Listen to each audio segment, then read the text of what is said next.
Particularly with unaccustomed exercise, what you get is exercise-induced muscle damage, and that's what can create lots of muscle soreness or kind of pain pressure. So when you touch the muscle and move the muscle, it causes lots of pain.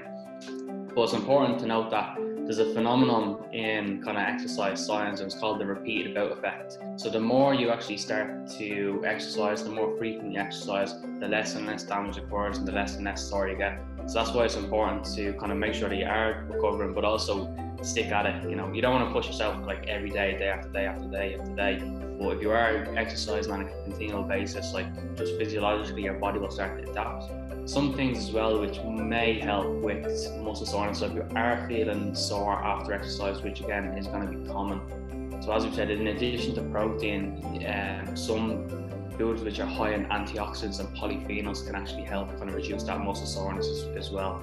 You'll see a lot of times after matches in sports, people are having recovery smoothies, and it's not just kind of your protein and milks that go in there, but you're also trying to get in some, you know, blueberries and spinach and these type of compounds which are high in antioxidants and polyphenols, and that can kind of reduce some of the muscle damage or inflammatory processes which are going on around the muscle. If you think about why we train, so the reason we train is so that we can adapt to the training session and get better. If you're competing in a marathon or you're competing in an event, that's different, but sometimes consuming too much carbohydrate around the training session itself can actually blunt or diminish some of them adaptations to training.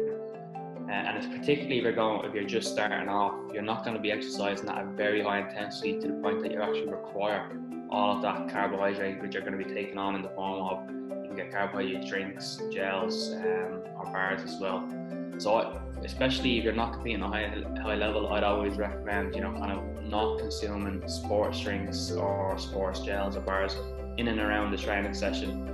You know, you want to push your body to a point that it actually has to adapt to the training session, and that's where you're going to get fitter, and that's how you're going to build up your fitness or your strength when it comes into competing, if it's a run or if it's a match on the weekend.